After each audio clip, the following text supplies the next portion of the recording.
नमस्कार साथियों, ये मैं आपका साथी डॉक्टर प्रदीप कुमार आपके सामने हाजिर हुआ हूँ अपनी कविता सुनाने के लिए।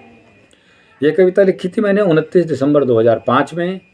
ये मेरी 189 नंबर की कविता थी। इस कविता में मैंने जीवन के 3 पहलुओं को छूने की कोशिश की है। जो आज की डेट में तो मैं तीनों पहलुओं को छू चुका हूँ, लेकिन तब मैं 2 पहलू छू सका था जब मैंने लिखी थी ये।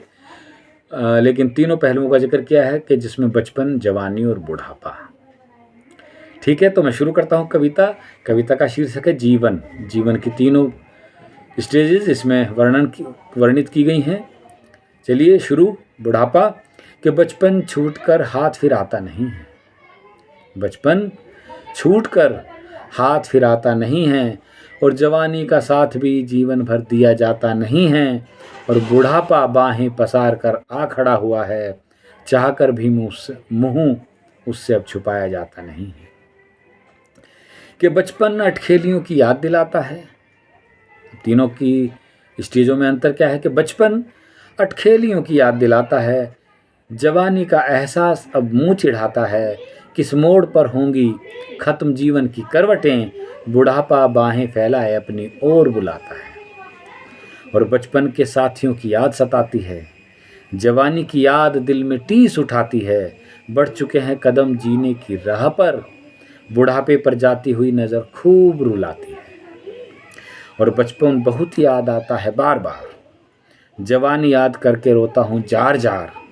और एक और पड़ाव अब सामने खड़ा है, बुढ़ापा खड़ा है सामने लेकर गमों का हार।